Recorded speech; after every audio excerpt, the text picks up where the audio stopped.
மந்திரக்கல்லும் துணிச்சலான சிறுவனும். பசுமை நிறைந்த மலைகளுக்கிடையே அமைந்திருந்தது மாயபுரி என்ற அழகிய கிராமம். அந்த கிராமத்தில் வாழ்ந்த மக்கள் அனைவரும் மகிழ்ச்சியாக இருந்தாலும் ஏதோ ஒரு ரகசியம் மட்டும் மறைந்திருந்தது விளங்கியது. கிராமத்தின் நடுவில் இருந்த பழமையான ஆலமரத்தின் கீழ் ஒரு மந்திரக்கல் புதைந்திருந்தது. அந்த கல்லுக்கு தூய்மையான மனத்துடன் அதை தொடும் குழந்தையின் ஆசையை நிறைவேற்றும் சக்தி இருந்தது. மாயபுரியில் வாழ்ந்த அருண் என்ற சிறுவன் மிகவும் தைரியமும் கருணையும் கொண்டவன். அவனுக்கு மந்திரக்கல்லை பற்றி தன் தாத்தா சொன்ன கதைகள் நினைவில் இருந்தன. ஆனால் அந்த கல்லை எவரும் இதுவரை கண்டதில்லை. ஒரு நாள் கிராமத்தில் திடீரென்று இருள் சூழ்ந்தது. சூரியன் மங்கியது போல தோன்றியது. பயந்த மக்கள் எல்லாம் வீட்டுக்குள் ஒளிந்தனர். அப்போது கிராமத்தின் மேல்வானத்தில் ஒரு கருப்பு மேகம் சுழன்றது. அது ஒரு இருள் மந்திரவாதி ஏற்படுத்திய சாபம் என்று அனைவரும் உணர்ந்தனர்.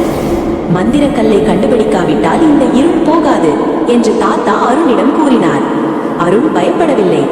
நான் முயற்சி செய்கிறேன் தாத்தா என்று சொல்லி அவன் பயணத்தை தொடங்கினான். அவன் காட்டுக்குள் நுழைந்தான். அங்கே பேசும் பறவைகள், ஒளிரும் பூக்கள், வழி மாறச் செய்யும் மாய பாதைகள் இருந்தன. ஒவ்வொரு தடையும் அவன் துணிச்சலை சோதித்தது. ஒரு இடத்தில் பெரிய பாறை வழியை அடைத்தது. அருண் மனம் தளரவில்லை.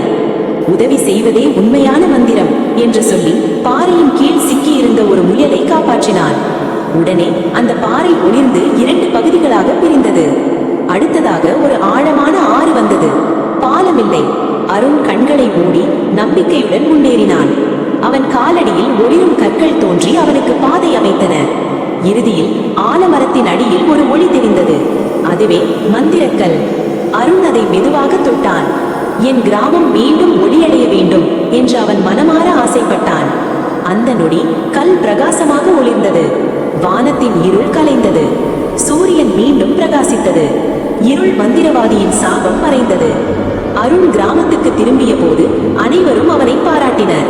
ஆனால் அவன் அமைதியாக சொன்னான், மந்திரக்கல் அல்ல, நம் நல்ல மனம்தான் உண்மையான மாயாஜாலம். அந்த நாளிலிருந்து மாயபுரி இன்னும் மகிழ்ச்சியாக மின்னியது.